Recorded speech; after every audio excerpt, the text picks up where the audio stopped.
22절에서 26절의 말씀. 없으신 분들 우리 PPT 보시면서 함께 하나님 말씀 봉독하시겠습니다. 시작. 예수께서 그 생각을 아시고 대답하여 이르시되 너희 마음에 무슨 생각을 하느냐 내 죄사함을 받았느냐 하는 말과 일어나 걸으라 하는 말이 어느 것이 쉽겠느냐. 그러나 인자가 땅에서 죄를 사하는 권세가 있는 줄을 너희로 알게 하리라 하시고 중풍병자에게 말씀하시되 내가 내게 이르노니 일어나 내 침상을 가지고 집으로 가라 하시매 그 사람이 그들 앞에서 곧 일어나 그 누웠던 것을 가지고 하나님께 영광을 돌리며 자기 집으로 돌아가니 오는 사람이 놀라 하나님께 영광을 돌리며 심히 두려워하여 이르되 오늘 우리가 놀라운 일을 보았다 하리라. 아멘. 진짜 어려운 일은 구원이라는 주제를 가지고 은혜를 나누겠습니다. 말씀에서 한번 다시 기도하겠습니다. 하나님, 연약한 종이 이 자리에 섰습니다. 오직 성령 보내주셔서 하나님의 말씀만 대언케 하여 주시고 듣는 자도 성령 충만함으로 하나님의 말씀에 아멘으로 화답하는 귀한 역사 임하게 하여 주십시오. 모든 시간 주님께서 이끌어 주시고 역사하실 것을 믿고 감사드리며 이 모든 말씀 살아계신 주 예수 그리스도 이름으로 기도드립니다. 아멘. 저는 스포츠를 참 좋아합니다. 그런데 안타깝게도 예상하시겠지만 직접 하는 것보다는 보는 것을 좋아합니다. 제가 스포츠를 좋아는 하지만 하는 걸 싫어하는 이유는 항상 하면 제가 다치건가 저랑 같이 하던 사람이 다쳤던 좀 그런 기억이 있어서입니다. 어릴 때 부모님과 뉴스 보기를 참 좋아했는데요. 그 이유는 항상 날씨가 나오기 전에 스포츠 하이라이트를 방송해줬기 때문입니다. 야구 선수들의 홈런 장면이나 극적인 삼진 장면, 또는 농구에서 슬램덩크 슛이나 버저비터 3점 슛 같은 정말 극적인 상황을 모아서 보여주는 이 방송 정말 재밌게 봤던 기억이 납니다. 저는 오늘 본문에서 나오는 예수님의 그 치유 사역이 예수님의 그 수많은 치유 사역 중에서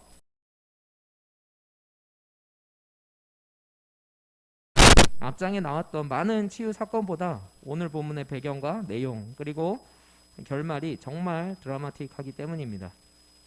바로 이 장면이 오늘 말씀의 그 장면인데요. 이 설명은 저번 주 토요일에 청년들과 나누었던 말씀인데 못 들으신 분들 때문에 다시 한번 찾아보는 시간 갖겠습니다. 누가복음 5장 17절 19절 오늘 말씀의 그 앞구절입니다. 우리 PPT 보시면서 한 목소리로 한번 읽을까요? 시작. 하루는 가르치실 때 갈릴리의 각 마을과 유대와 예루살렘에 온 바리새인과 율법 교사들이 앉았는데 병 고치는 주의 능력이 예수와 함께하더라. 한 중풍병자를 사람들이 장상에 메고 와서 예수 앞에 들여놓고자 하였으나 무리 때문에 메고 들어갈 길을 얻지 못한지라 지붕에 올라가 기어 벗기고 병자를 친 상태 무리 가운데 예수 앞에 달아내리니. 아멘. 오늘 말씀의 배경이 예수님에게 치유받으러 이 환자들을 막 몰려온 것뿐만이 아니라 갈릴리의 각 마을과 유대 예루살렘에 온 바리새인 그리고 율법 학자들이 율법 선생님들이 예수님을 찾아왔다라는 그런 상황이라는 것입니다. 이렇게 단순히 병 치유의 목적이 아니라 예수님이 과연 어떤 분인지 알고 싶어하는 사람들도 이 자리에 모여 있었다는 거죠. 뿐만 아니라 사람들이 무척 많이 모였다는 것을 우리가 알 수 있습니다.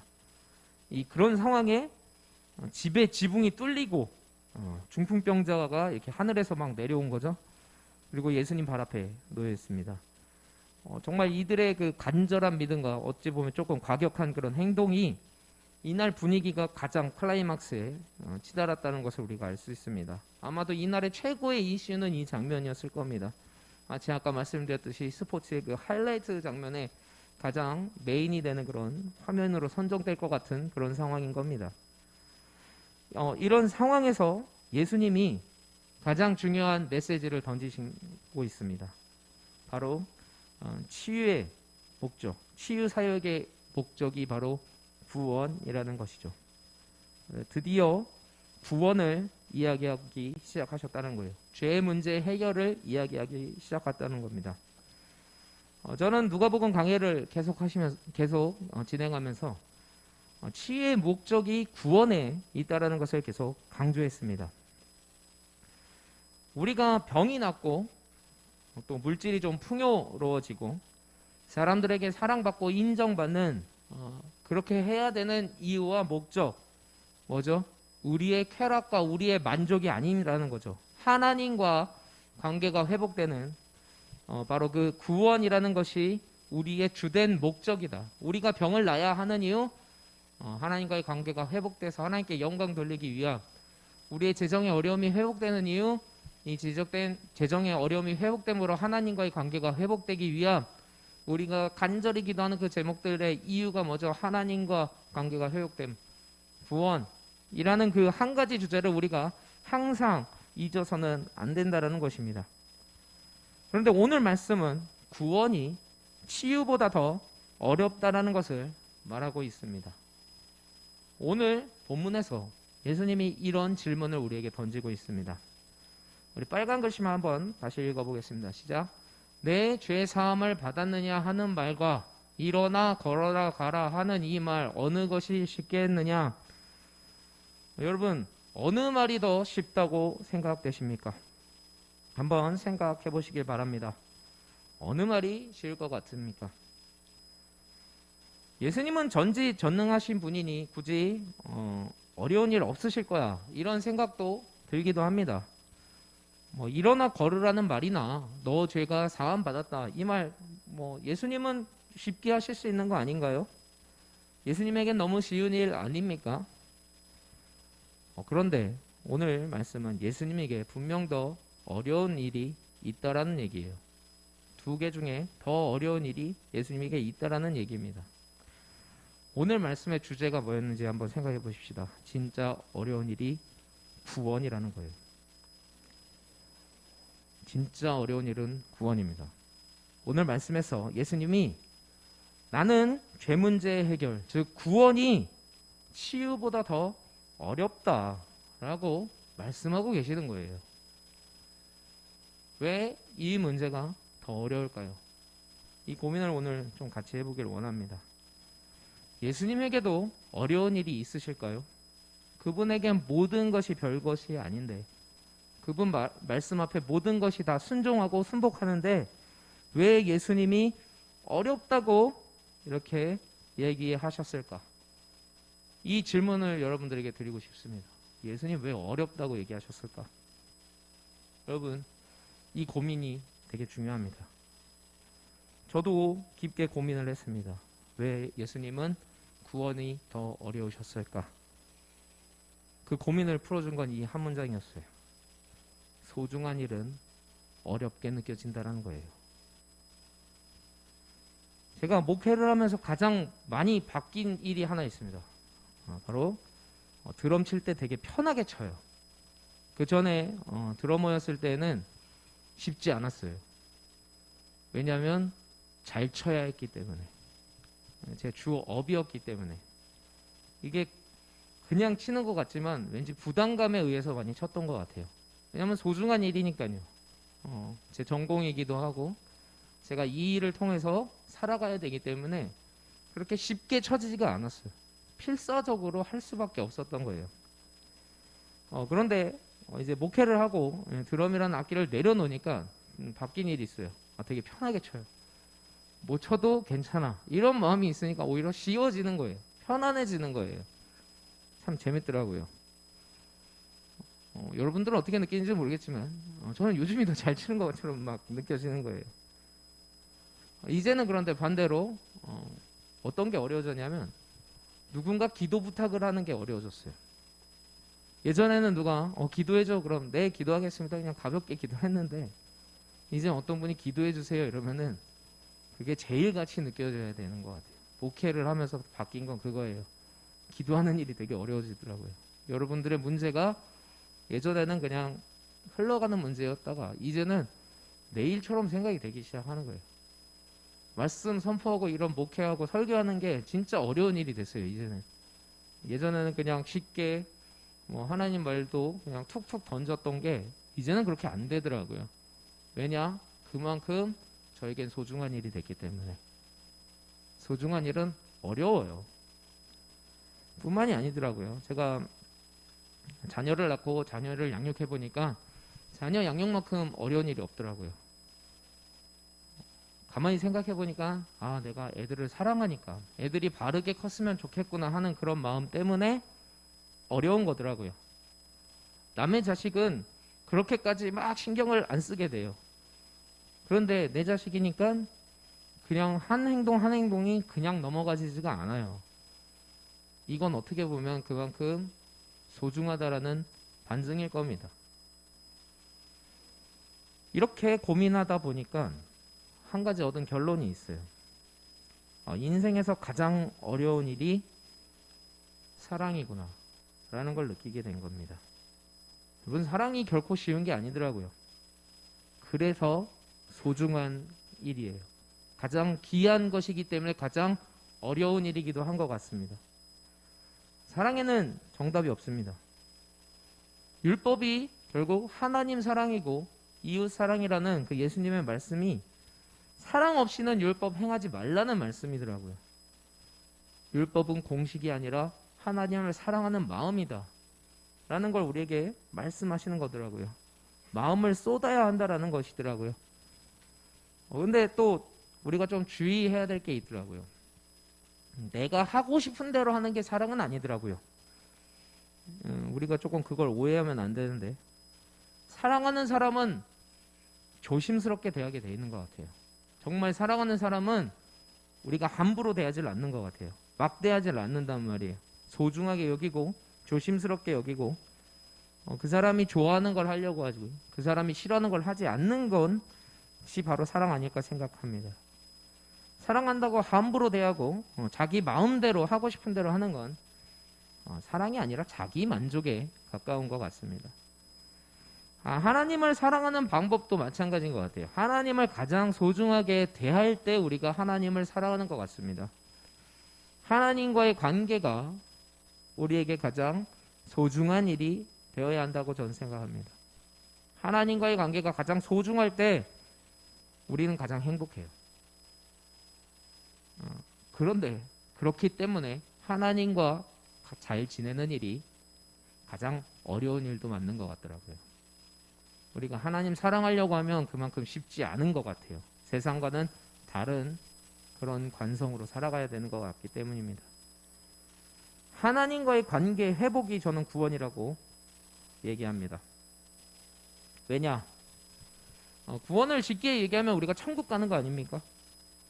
근데 천국 가는 목적이 우리가 그냥 잘 먹고 잘 살려고 가는 건 아니라는 걸 어렴풋이나마 다 알 겁니다. 물론 고통이 없는 곳이고 아픔이 없는 곳이고 눈물이 없는 곳이라는 걸 우리가 다 알지만, 그곳에서 우리가 할 일 하나님과 함께 지내는 거잖아요. 그렇기 때문에 우리가 천국을 간다는 건 돌려 말하면 하나님과의 관계가 회복되고 하나님과 사랑하기 위해 가는 겁니다. 그렇기 때문에 저는 구원이라는 건 하나님과의 관계 회복이라고 말하고 있습니다. 자, 그렇다면 마찬가지로 예수님은 우리를 치료하는 것보다 구원하시는 게 어렵다라는 거예요. 예수님이 우리를 치료하는 건 너무 쉬우실 거예요. 그냥 나아라 이 말 한마디면 다 될 거 아닙니까? 근데 반대로 구원은 우리 모두를 구원하기를 원하시지만 그 구원 받으려는 그 대상이 그걸 원하고 받아들일 때 가능하다라는 거예요. 구원이란 건 강제로 할 수가 없더라고요. 그 사람이 원할 때 하는 게 사랑이잖아요. 그 사람이 원하는 대로 자유를 허락하는 게 사랑이잖아요. 억지로 하는 건 사랑이 아니잖아요. 그렇기 때문에 강제로 할 수 있는 게 아니기 때문에 구원이라는 게 어렵다라는 겁니다. 오늘 본문 이전에 많은 환자들이 치유를 받았어요. 그러나 반응이 한결같지는 않았습니다. 그런데 오늘 본문에서 놀라운 일이 벌어집니다. 빨간 글씨 한번 같이 읽겠습니다. 시작. 그 사람이 그들 앞에서 곧 일어나 그 누웠던 것을 가지고 하나님께 영광을 돌리며 자기 집으로 돌아가니 하나님께 영광을 돌리며, 하나님께 영광을 돌렸습니다. 구원받은 사람의 특징이라고도 할 수 있고 구원받았다는 증거라고도 할 수 있는 게 바로 사람이 아닌 하나님께 영광을 돌리는 겁니다. 내 삶이 중요한 것에서 하나님의 뜻이 중요한 걸로 바뀌는 게 구원받은 사람들의 특징입니다. 많은 사람들이 치유를 경험해요. 많은 사람들이 자기의 문제가 해결되는 걸 경험했어요. 그러나 안타깝게도 모두가 하나님께 영광 돌리지는 않았다는 겁니다. 오늘 이 본문 말씀에 치유받은 사람 중에 최초로 하나님께 영광을 돌리는 사람이, 이 누가복음에 나오는 최초의 사람이 바로 이 사람이에요. 그동안 많은 사람들이 치유를 받았지만 하나님께 영광을 돌렸다라는 그 대목은 이 사람에게서 처음 발견이 됩니다. 예수님께서 그 환자에게 죄 사함 받았다라고 말씀하실 수 있었던 이유는 그냥 예수님 마음대로 너 죄 사함 받았어, 다른 사람은 안 받았어, 이렇게 선택하신 게 아니라는 거예요. 그 사람이 단순한 질병의 문제만 해결받을 것이 아니라 이 사건을 통해서 죄의 사슬이 끊어지고 하나님이 우리를 창조하셨던 그 목적, 하나님과의 관계가 회복되고 하나님께 영광 돌릴 걸 예수님이 아셨기 때문에 너는 죄사함 받았다, 이렇게 말씀하셨다는 걸 우리가 알 수 있는 거예요. 예수님은 우리 모두가 구원받고 받기를 원하세요. 그렇기 때문에 우리 모두를 위해 십자가 지셨어요. 그런데 모두가 구원을 받을 수 없는 이유는 구원을 사람들이 거절하고 있다는 거예요. 우리는 질병 낫기를 원해요. 경제적 문제 해결되길 원해요. 사람들한테 인정받길 원해요. 그러나 정작 가장 중요한 거, 구원의 문제에 대해서는 그다지 중요하게 생각하지 않을 때가 많다는 겁니다. 이 시간 누가복음 17장 11절에서 15절 말씀 PPT로 한번 함께 보시겠습니다. 누가복음 17장 11절에서 15절입니다. 함께 읽겠습니다. 예수께서 예루살렘으로 가실 때 사마리아와 갈릴리 사이로 지나가시다가 한 마을에 들어가시나니 나병 환자 10명이 예수를 만나 멀리 서서 소리를 높여 이르되 예수 선생님이여 우리를 불쌍히 여겨소서 하거늘 보시고 이르시되 가서 제사장들에게 너희 몸을 보이라 하셨더니 그들이 가다가 깨끗함을 받은지라 그 중에 한 사람이 자기가 나은 것을 보고 큰 소리로 하나님께 영광을 돌리며 돌아와 10명이 치유를 받았습니다. 근데 하나님께 영광을 돌리며 예수님 발 앞에 무릎을 꿇은 사람 단 한 명, 진짜 구원받은 사람 단 한 명이었어요. 오늘 말씀을 좀 정리하려고 해요. 오늘 말씀의 주제가 진짜 어려운 일이 구원이었습니다. 그런데 설교 말미에 저는 이 말을 이렇게 바꿔야 된다고 생각해요. 진짜 어려워야 하는 일이 구원입니다. 이 말은 가장 소중하게 우리가 여겨야 되는 일이 바로 구원이어야 된다는 거예요. 내가 지금 하나님께 간절하게 기도하고 있는 기도 제목들 한번 점검하는 시간을 좀 받기를 원합니다. 건강입니까? 재정입니까? 결혼? 자녀 문제? 사람들에게 인정받는 거? 비전? 다양한 문제들이 있을 거예요. 모두 중요해요. 다 해결받아야 됩니다. 그러나 구원받아서 하나님께 영광 돌리는 삶이 항상 가장 우리의 첫 번째 고민이 되어야 됩니다. 가장 어려운 일이 되어야 합니다. 사실 이게 바로 우리가 기도하는 그 모든 제목들을 쉽게 해결받는 비결이라는 걸 성경은 계속해서 이야기하고 있습니다. 마태복음 6장 33절 말씀 한 목소리로 읽겠습니다. 시작. 그런즉 너희는 먼저 그의 나라와 그의 의를 구하라. 그리하면 이 모든 것을 너희에게 더하시리라. 아멘. 여러분, 우리는 문제를 계속 겪습니다. 그러나 진짜 고민할 문제, 진짜 어려워해야 될 그 문제에 집중할 때 다른 문제 쉬워집니다.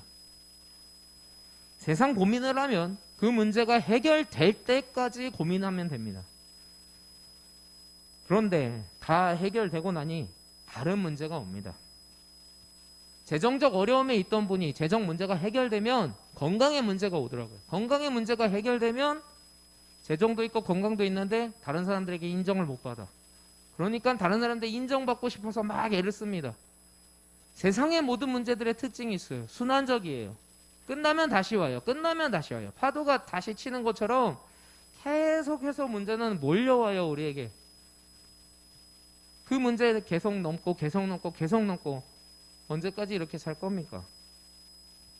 그러나 우리가 진짜 고민해야 될 문제, 하나님과의 관계, 하나님께 영광 돌리는 삶, 이 근본적인 문제를 계속 고민하고 정말 그 문제를 해결하려고 계속해서 발버둥 치면서 한 발 한 발 나아가면 세상의 고민은 줄어들게 돼 있어요. 제가 드럼을 이제 편하게 치는 것처럼 세상의 문제는 오히려 편해질 겁니다. 세상의 문제는 이제 아무것도 아닌 게 될 거예요. 오히려 즐길 수 있는, 하나님이 이 문제 어떻게 해결하시나 난 보겠다. 하나님께서 어떻게 역사하시는지 기대하겠다. 이 믿음이 생길 줄 믿습니다. 여러분, 돈이 가장 소중하거나 가족이 가장 소중하거나 건강이 가장 소중하면 불안해서 살 수 없는 거예요. 그거 의지해봐야 언젠간 풀과 같고 꽃과 같아서 시들어지고 없어지고 하나님의 불이 이렇게 임했을 때 모든 건 사그라지게 돼 있어요. 그런 것도 믿지 마세요. 그러나 진짜 고민을 하고 우리가 구원에 집중할 때, 하나님의 영광의 삶을 집중할 때 이 세상의 모든 염려는 오히려 하나님과의 그 관계가 회복되는 도구로 바뀔 줄 믿습니다. 지금의 어려움은 간증으로 바뀔 줄 믿습니다. 여러분, 이 시간에 같이 찬양하기를 원합니다. 여러분, 세상 살면서 힘든 일 겪습니다. 어려운 일을 겪습니다. 그러나 그 일 때문에 정말 예수님과의 그 사랑하는 그 기쁨을 빼앗기질 않길 저는 원합니다. 왜 구원이 예수님에게도 어렵냐면요, 우리 너무 사랑하셔서 우리에게 자유를 막 주셨는데 그 자유로 우리가 하나님을 배신하니까, 하나님 떠나니까, 그건 예수님도 어떻게 해줄 수가 없는 거예요. 우리가 깨닫고 돌아오기 전까지는, 우리가 구원을 원하기 전까지는 아무리 구원해주고 싶으셔도 구원을 해줄 수가 없는 거예요. 너무 감격스럽지 않으세요? 예수님에게도 어려운 일이 있다니. 근데 그게 우리의 구원이라니. 오늘 이 시간 이 찬양하면서 하나님, 내가 세상 문제 때문에 하나님 사랑하는 것 빼앗겼다면 회복시켜달라고 간절히 이 찬양 같이 부르도록 하겠습니다.